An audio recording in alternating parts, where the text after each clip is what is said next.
অনেক দিন থেকে আমার একটি পাহাড় কেনার শখ, কিন্তু পাহাড়কে বিক্রি করে আমি জানি না। যদি তা দেখা পেতাম, দামের জন্য আটকাতো না। আমার নিজস্ব একটা নদী আছে, সেটা দিয়ে দিতাম পাহাড়টার বদলে। কে না জানে পাহাড়ের চাইতে নদীর দামই বেশি। পাহাড় স্থানু, নদী বাহমান, তবু আমি নদীর বদলে পাহাড়টাই কিনতাম, কারণ আমি ঠকতে চাই।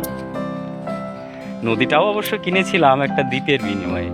ছেলেবেলায় আমার বেশ ছোট্টখাটো ছিমছাম একটা দ্বীপ ছিল, সেখানে অসংখ্য প্রজাপতি। শৈশবে দ্বীপটি ছিল আমার বড় প্রিয়।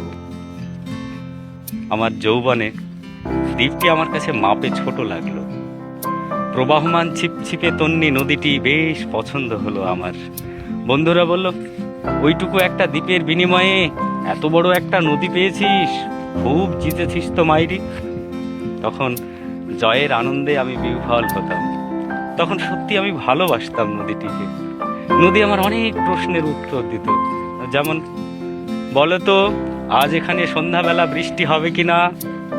সে বলতো, আজ এখানে দক্ষিণ গরম হাওয়া, শুধু ছোট্ট একটা দ্বীপে বৃষ্টি। সে কি প্রবল বৃষ্টি, যেন একটা উৎসব। সেই দ্বীপে আমি আর যেতে পারি। সে জানতো, সবাই জানে, শৈশবে আর ফেরা যায় না। এখন আমি একটা পাহাড় কিনতে চাই। সেই পাহাড়ের পায়ের কাছে থাকবে গহন অরণ্য।